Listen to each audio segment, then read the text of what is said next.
A new push as of late to look at the future on the shores of Lake Ontario east of Toronto.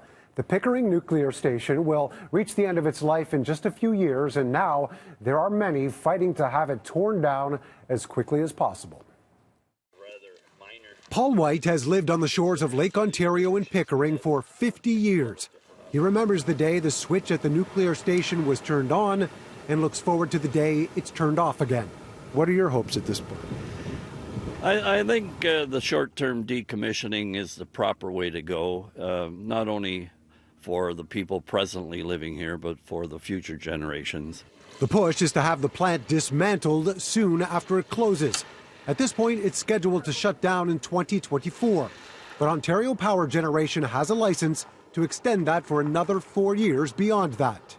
And so a petition was put together by the Ontario Clean Air Alliance, an organization that has turned its sights from the fight against coal to nuclear and freeing the land in Pickering for other uses. We're saying as soon as the station is shut down, it should be immediately dismantled because it's sitting on a 600-acre prime waterfront site in Pickering, right on Lake Ontario.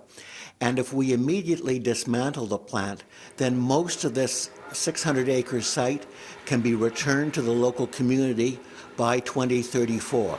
And that will permit a wonderful revitalization of the site. We can create parkland. We can create a new community. Just last month, Pickering City Council passed a motion to support having the station dismantled as soon as possible. Some see it as an opportunity for employment and having those currently working there and more involved in taking the next steps. Encouraging jobs from engineers, scientists from all over the world to be part of it here in our city. So we see it as an economic leverage on moving forward. So for us, decommissioning is the beginning of the next chapter of winding down the nuclear plant in the city of Pickering. In response, the OPG says it shares the enthusiasm of Pickering Council for future opportunities that will benefit economic development within the city of Pickering. We look forward to continued collaboration on these efforts.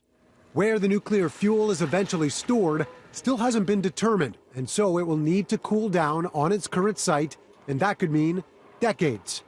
Not the answer someone who's been living with it for decades wants to hear. Hopefully, if you move the process along, it's better sooner than later. Mark McAllister, City News.